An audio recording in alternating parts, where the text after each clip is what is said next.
Welcome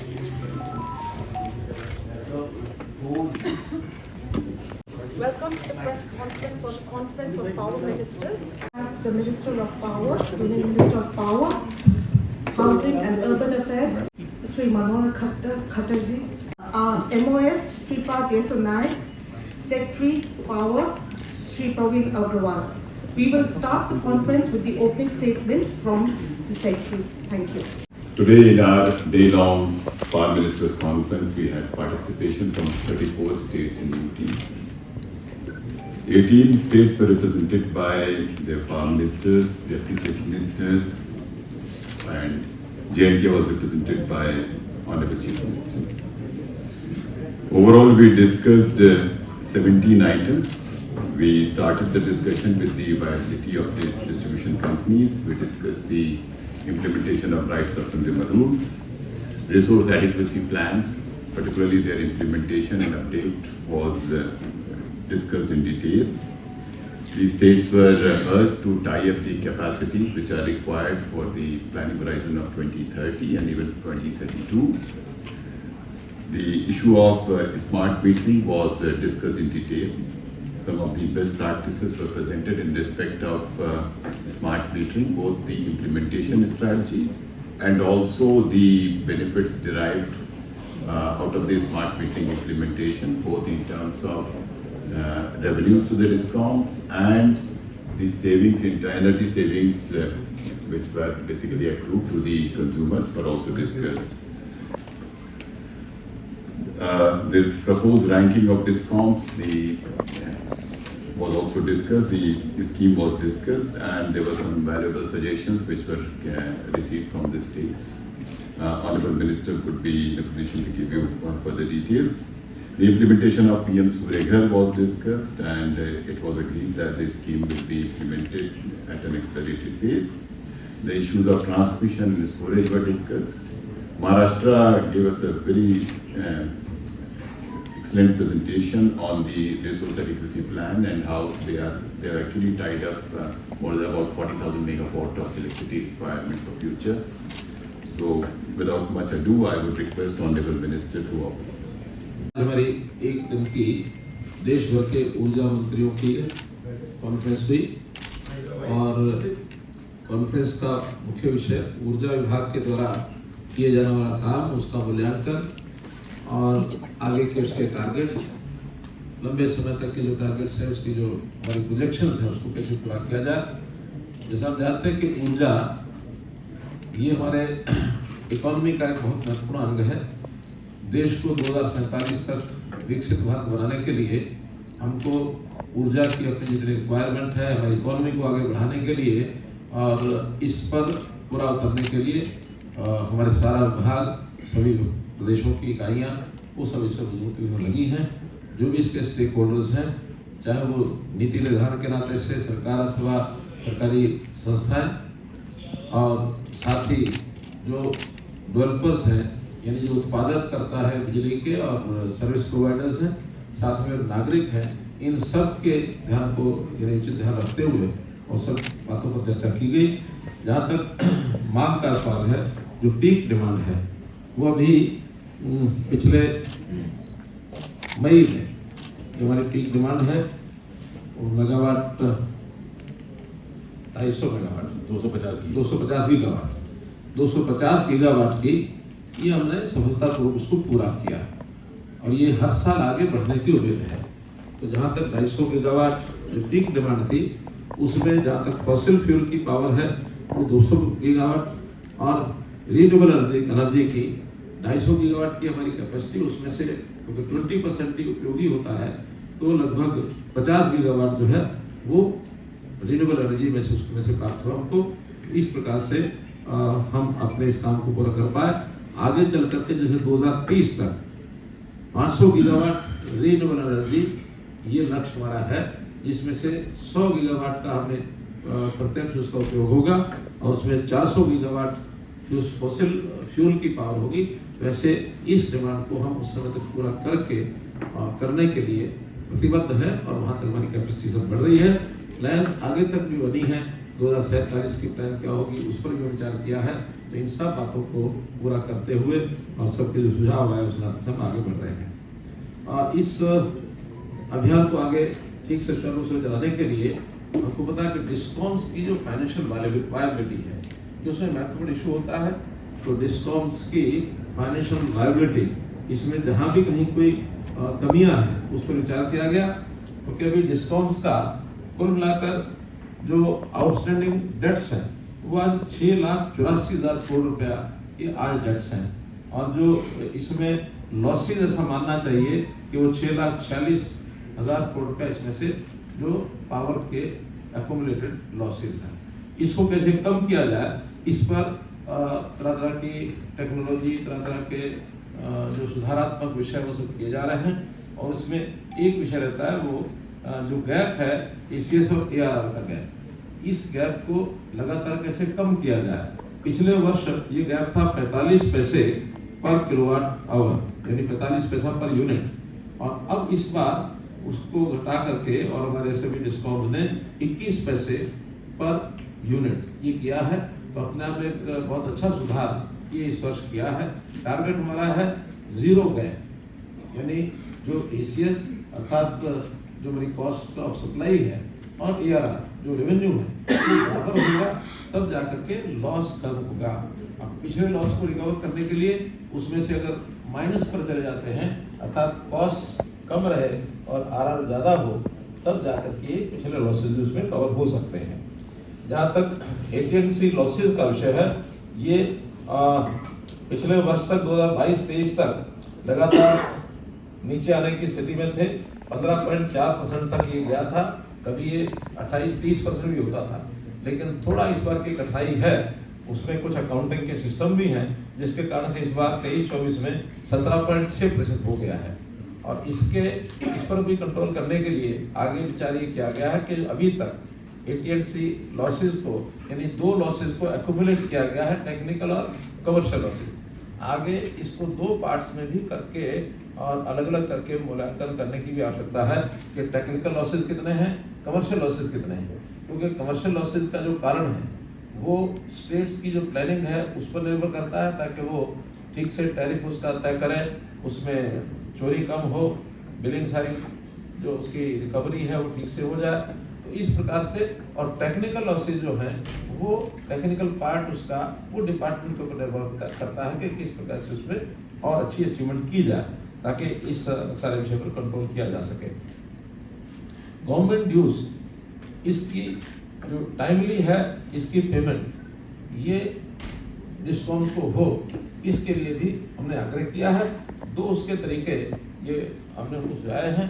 एक जो हमारी स्मार्ट मीटरिंग है, प्रीपेड स्मार्ट मीटरिंग, ताकि गवर्नमेंट के जितने ऑफिस हैं, जितने एकोमोडेशन उनकी है, जितनी कॉलोनीज हैं, उन सब में प्रीपेड मीटरिंग अगर स्मार्ट मीटरिंग होगी तो सबसे पहले उदाहरण हमें गवर्नमेंट के ऑफिसर्स को ही अपने लिए रखना होगा। दूसरा है कि जो बजट की फंडिंग है, उस फंडिंग में उनको, यानी उनको पेमेंट करने से पहले ही उनके जो फंड्स हैं उस फंड में से ही रिकवरी कर ली जाए और उसको वहाँ ले करके और रिकंसिलिएशन अकाउंट्स करके और गवर्नमेंट के जो बिल्स हैं उसको पूरा कर लिया जाए। बहुत से ऐसे स्टेट्स ने इस प्रकार का ये सेंट्रलाइज्ड मैकेनिज्म ये करना शुरू भी कर दिया है। डिस्कॉम्स के डेट्स को कैसे कम किया जाए, इसके लिए सभी स्टेट्स अपने अपने और रास्ते क्या क्या हो सकते हैं, इसके लिए उनको कहा गया है। फिर हमारे स्मार्ट मीटर्स का जो RDSS के माध्यम से स्मार्ट मीटर्स को कैसे बढ़ाया जाए। स्मार्ट मीटर्स का टारगेट 20 करोड़ मीटर्स लगाने का है, और वो भी प्रीपेड मीटर्स का, लेकिन इसमें कहीं कहीं बाधा भी आती है, जनता की ओर से ऑब्जेक्शन भी होते हैं, कठिनाइयाँ भी आती हैं।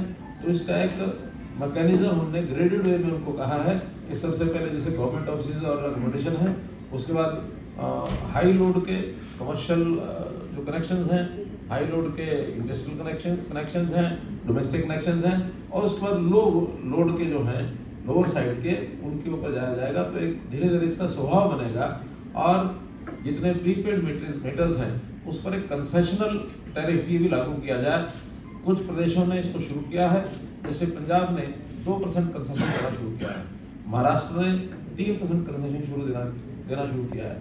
हरियाणा ने 5% कंसेशन देना शुरू किया है, ताकि प्रीपेड मीटरिंग में सामने वाले को अगर लाभ दिखेगा तो कंसिडरेशन वैल्यू होने के कारण से उसकी अडॉप्शन ये जल्दी हो जाएगी।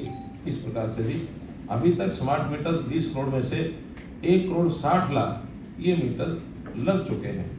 जो लॉन्च किया हमने एक प्रोग्राम, उसमें AI के माध्यम से जो डिस्कॉम्स को जितने भी कठिनाइयाँ आती हैं उन सबको एक इनोवेटिव सॉल्यूशंस उसके क्या हो सकते हैं, तो आज फेज 2 पावरथॉन का इसको भी लॉन्च किया गया है। इसके साथ जितने भी 40 पोटेंशियल टेक्नोलॉजी सॉल्यूशंस हैं जो इस के माध्यम से और किए जाएंगे, इसके लिए 37 करोड़ रुपए की फाइनेंशियल सपोर्ट ये भी दी गई है। पहले भी जो सॉल्यूशंस में थे उनके स्केलिंग करने के लिए भी अलग से 6 करोड़ रुपए की सहायता ये भी आज दी गई है। डिस्कॉम्स की रैंकिंग पहले भी होती है, जैसा हमको पता है कि गुजरात की रैंकिंग A+ ये रैंकिंग भी हुई है, हरियाणा की कंपनीज की रैंकिंग A+ हुई है, बाकी कोई A पर है, B+ पर है, B पर है, 2 स्टेट्स A+ पर पहुंचे हैं। इस रैंकिंग की मेथोडोलॉजी थोड़ा बदली जाए ताकि जो आने वाली कुछ कठिनाइयाँ और प्रेशरों को हैं उसको सुधार करके इस रैंकिंग में इस प्रकार से उनको सहूलत हो। रैंकिंग के लिए एक सुझाव यह है कि सभी स्टेट्स को अलग अलग कैटेगरीज में बांटा जाए, क्योंकि बड़े स्टेट्स के डिस्कॉम्स हैं और छोटे स्टेट्स के डिस्कॉम्स हैं, उनके अपने अपने तरीके रहते हैं काम करने के, और उसमें छोटे स्टेट्स का डिस्कॉम अच्छा होने के बाद भी बड़े स्टेट के डिस्कॉम के साथ कम्पीट नहीं कर सकता है। इसलिए 2 या 3 कैटेगरी बना करके और अगली जो रैंकिंग है जनवरी 2025 में जिसका रिजल्ट आएगा तो 2 या 3 भागों में कट करके डिवाइड करके और डिपार्टमेंट तय करके उसको अलग अलग भागों में करेंगे, ताकि सबको उस कंपटीशन में आगे बढ़ने के लिए कोई प्रोत्साहन मिले।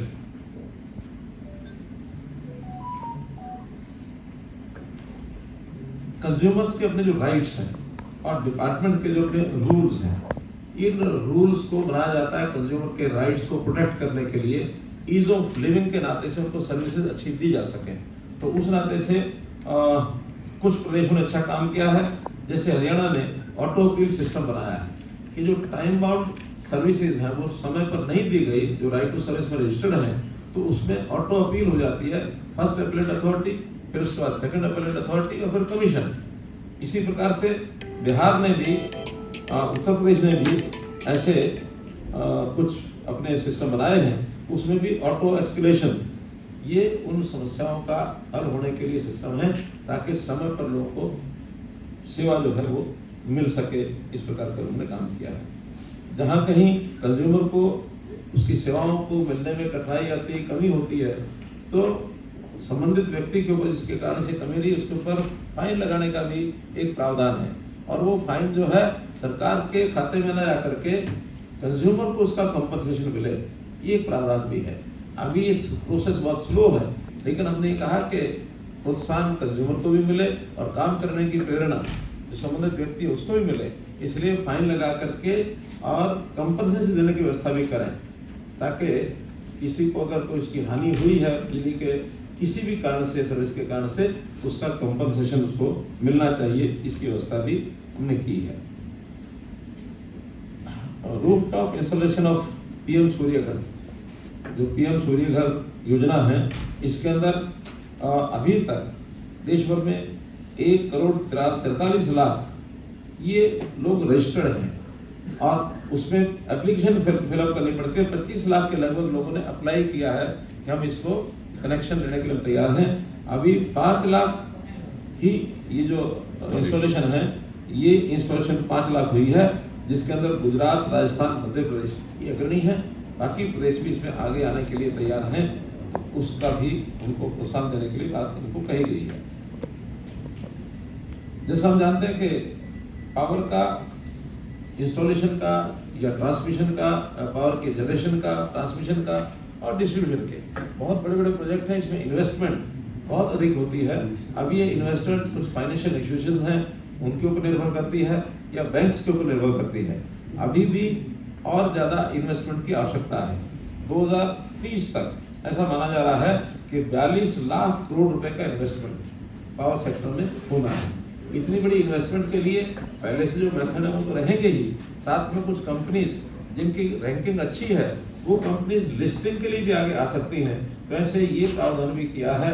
2 प्रदेशों की जानकारी हमको मिली है कि जहाँ की कंपनियों ने कहा कि हम लिस्टिंग करने के लिए तैयार हैं, जिसमें गुजरात और हरियाणा। और भी कंपनियां इस ओर सोचेंगी। आज उनकी ओर से विषय आया है, अपनी पहले रैंकिंग ठीक करेंगे, उसके बाद फिर खास करके ट्रांसमिशन की कंपनी सबसे पहले आएंगी, फिर इसके बाद जो हमारी जनरेशन की कंपनीज और फिर डिस्कॉम्स, क्योंकि डिस्कॉम्स का ही थोड़ा जो वायबिलिटी है वो फ्लक्चुएटिंग है, बाकी की फ्लक्चुएटिंग नहीं होती है। लेकिन लिस्टिंग के बाद जो इन्वेस्टमेंट पर्पस है वो है फंडिंग का। फंडिंग लिस्टिंग में से तभी आती है जब किसी कंपनी की ट्रस्टवर्दीनेस ये अच्छी होगी। तो इस प्रकार से ये लिस्टिंग का भी विषय शुरू किया है ताकि इन कंपनीज के माध्यम से और इन्वेस्टमेंट का जो पर्पस है, फंडिंग जो है पब्लिक से हो सके, ये इन्वेस्टमेंट का पर्पस जो है पूरा होगा। रिसोर्स एडिक्वेशन प्लान के ऊपर भी चर्चा हुई ताकि हम आगे लंबे समय तक के लिए फ्यूचर में हमारी डिमांड कितनी है या प्रेजेंट टाइम में भी हमारी डिमांड कितनी है, जब तक इसकी प्रोजेक्शंस ध्यान में नहीं आती हैं तब तक प्लानिंग का पार्ट ठीक नहीं हो सकता। तो रिसोर्स एजुकेशन प्लान ये भी सभी स्टेट्स को कहा गया है कि इसको भी जल्दी से जल्दी पूरा करके और जल्दी भिजवाएंगे ताकि हम जो भी कोई उसमें कमियां होंगी उसको ठीक करेंगे। कंटीजेंसी प्लान, कभी पावर का एक फ्लक्चुएटिंग सिस्टम रहता है, चूँकि 24 आवर्स पावर के जो प्रारंभिक जनरेशन सिस्टम थे जिसमें थर्मल पावर प्लांट्स हैं या हाइड्रो पावर प्लांट्स हैं, वो 24 आवर्स की जनरेशन होती है। लेकिन अभी जो मेथड हुए हैं सोलर पावर, विंड पावर, ये 24 आवर्स की जनरेशन नहीं है। तो जिस समय जनरेशन है कई बार उस समय की आवश्यकता नहीं होती, उस समय डिमांड नहीं होती है। तो डिमांड अलग समय में है, जनरेशन अलग समय में है। इसको पूरा करने के लिए storage system, PSPs and battery storage system, इसको प्रमोट किया जा रहा है। इसको प्रमोशन के लिए जिस समय हमको आवश्यकता है उस समय उस पावर का उपयोग कर पाएंगे। तो इस पर भी सिस्टम को बनाया गया है। जहाँ तक पंप स्टोरेज सिस्टम और बैटरी एनर्जी स्टोरेज सिस्टम का है, इसमें कैपेसिटी जो है 5 गीगावाट अभी तक है। इसको 2032 तक 27 गीगावाट ये पंप स्टोरेज की जो कैपेसिटी है ये होगी। बैटरी स्टोरेज सिस्टम ये अभी है 12 गीगावाट इंस्टॉल हो रहा है, ये इंस्टॉल अभी हो रहा है, अभी इट इज इन प्रोसेस। तो इसके लिए खास करके बैटरी एनर्जी जो स्टोरेज सिस्टम है, इसमें चूँकि कॉस्ट ज़्यादा पड़ती है तो इसमें वायबिलिटी गैप फंडिंग VGF की स्कीम भी हम लाए हैं ताकि VGF के माध्यम से उनको कम्पिटिटिव तरीके से वो आगे आ सके।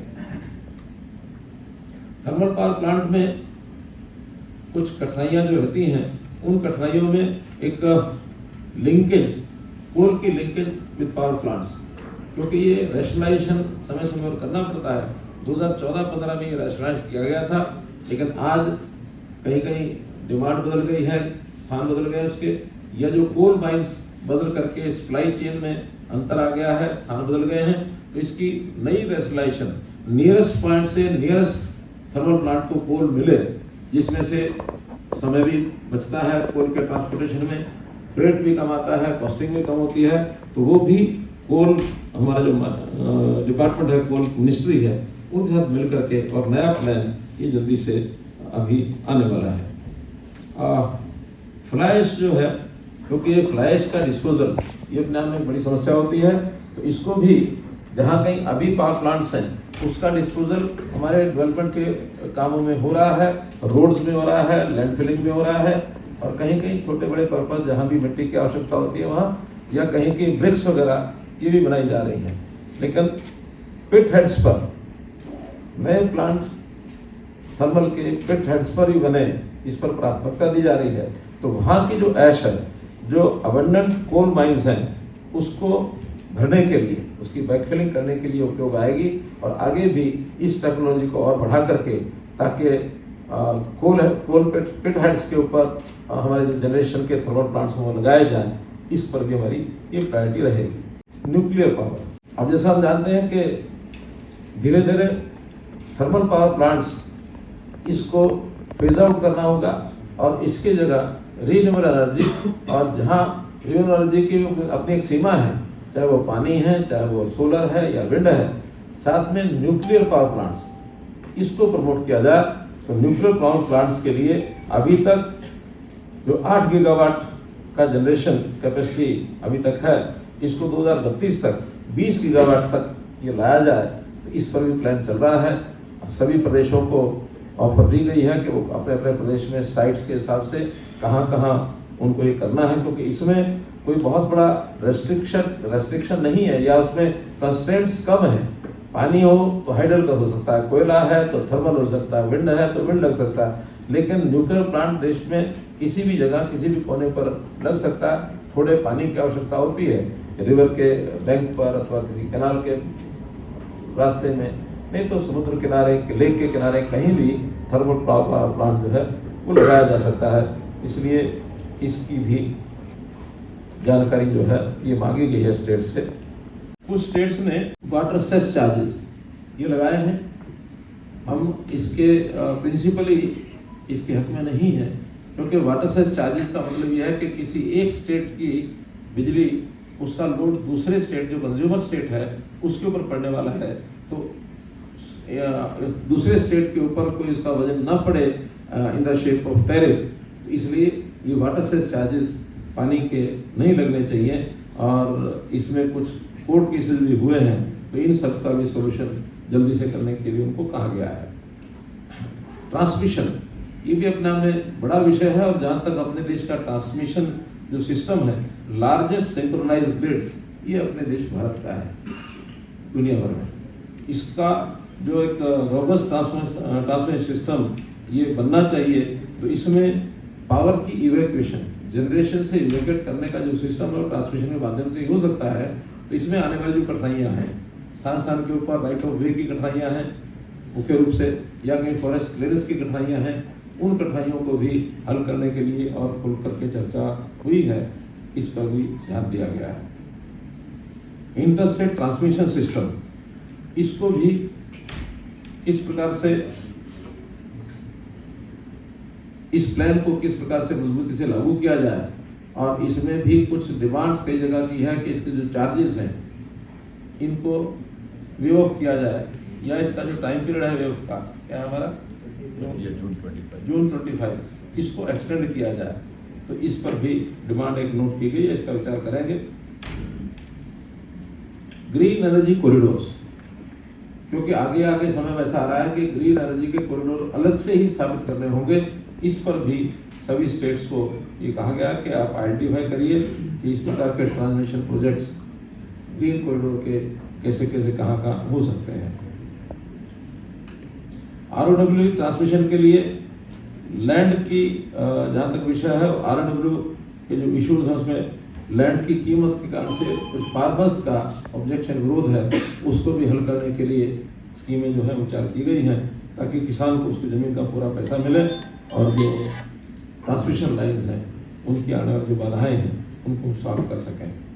यहाँ तक डेली डिमांड को असेसमेंट करने के लिए जो लोड डिस्पैच सेंटर्स हैं, चाहे वो स्टेट्स में है चाहे वो नेशनल लोड डिस्पैच सेंटर्स हैं, इसमें उनको ठीक से गाइडलाइंस और उसमें उसकी मैन पावर को, जो ट्रेंड मैन पावर उस पर लगाई जाए, ताकि इस सिस्टम को भी और ज़्यादा बेहतर बनाया जा सके, ताकि डिमांड सप्लाई की जो अभी भी कठिनाइयाँ होती हैं, क्योंकि अगर डिमांड का फोरकास्ट पहले से ठीक कर लिया जाए तो सप्लाई करना वो एडिक्वेट उसका तरीके से वो ठीक हो सकता है। और इसमें भी जो टेक्नोलॉजी है, क्योंकि दिन प्रतिदिन टेक्नोलॉजी बदलती है, नई टेक्नोलॉजी के हिसाब से पावर सेक्टर को भी अपग्रेड किया जाए। खास करके अभी जैसे साइबर सिक्योरिटी, इसके बहुत बड़े चैलेंज है, इसमें भी टेक्नोलॉजी का जो विषय है उस पर भी ध्यान करना है, क्योंकि एक रोबस्ट सिस्टम है। कभी भी साइबर अटैक होता है तो इसके कारण से कितना बड़ा एक भयावह स्थिति पैदा हो सकती है, इस पर भी सब लोग चौकन्ने हैं, और उस पर हमारा डिपार्टमेंट बहुत मुस्तैदी से वो काम कर रहा है। डिमांड फोरकास्टिंग जैसे बताया, इसको भी प्रायोरिटी पर आपको लेना है, और जो डायनेमिक डिमांड है उसके हिसाब से, और उसी डिमांड के हिसाब से उसका सप्लाई सिस्टम इसको हम कैसे ठीक कर सकते हैं। थर्मल प्लांट जो कोल बेस्ड पावर प्लांट्स हैं इसकी फ्लेक्सिबिलिटी, ऑपरेशन की फ्लेक्सिबिलिटी जो अभी तक 55% तक इसका प्रोविजन बना हुआ है कि हम ज़्यादा 55% ऑपरेशन उसका करके और वहाँ तक आ सकते हैं, लेकिन नई टेक्नोलॉजी लगा करके उन प्लांट्स में थोड़ा रेनोवेशन करके और उसको 40% तक तैयार करने के लिए कहा गया है, ताकि उसको हमारी जो बाकी पावर है जिस समय उपलब्ध होगी प्रायोरिटी जो हमारी रिन्यूएबल एनर्जी है प्रायोरिटी उसकी रहेगी, लेकिन जहाँ कहीं रिन्यूएबल एनर्जी नहीं मिलती है, कम होती है, तो फेजेज में स्पीड यानी क्योंकि थर्मल प्लांट को ज़्यादा समय लगता है चलाने में, बंद करने में, लेकिन उसको धीरे धीरे 40% तक लेकर के और 40 के बाद आवश्यकता पड़े तो ज़्यादा चलाएं, तो उस फ्लेक्सिबिलिटी ऑपरेशन ये 40% तक लाया जाए, इसके लिए भी सभी ऐसे प्लांट्स की टेक्नोलॉजी बदल करके उनको करने के लिए कहा गया है। कुल मिलाकर आज दिन भर की जो चर्चा है बहुत ही फ्रूटफुल, बहुत लॉजिकल और सब लोगों को संतोष था इस बात का कि हमने बारीकी से सब बातों का विचार किया और अगले वर्ष फिर इसी प्रकार की मीटिंग करेंगे। इन विषयों के ऊपर एक एक्शन टेकन रिपोर्ट ये सब सामने रखी जाएगी। जो दायित्व तो स्टेट्स का है, जो उनसे एक्सपेक्टेशंस हैं वो पूरी करेंगे और जो उन्होंने डिपार्टमेंट की ओर या हमारे PSUs को बातें कही हैं वो PSUs और केंद्र सरकार का हमारा डिपार्टमेंट, चाहे पावर डिपार्टमेंट है, चाहे MNRE है, वो सब उसको पूरा करेंगे। इस एक विषय के साथ आज की मीटिंग बात की गई है। हमारी मीटिंग में शिवपाल नायक, यशो नायक जी हमारे स्टेट मिनिस्टर ऑफ पावर और रिन्यूएबल एनर्जी ये भी साथ रहे, सारे हमारे अधिकारी सभी PSUs के जो CEOs और CMDs वो भी सब साथ थे और सभी ने अपना पूरा हिस्सा लेकर के इन चीज़ों को पूरा किया। धन्यवाद।